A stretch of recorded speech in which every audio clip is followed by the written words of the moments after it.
Ya, jumpa lagi sama kita. Inilah kerbau lagi mandi di tempat pelepasannya, lagi istirahat kerja. Mandi.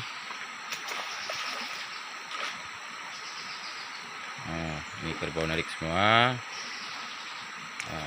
Ini dia. Nah, ini lagi waktu istirahat. Istirahatlah 1 minggu, nanti kerja lagi.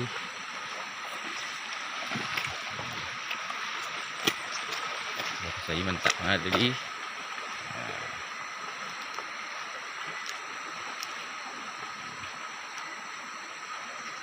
Yang besar.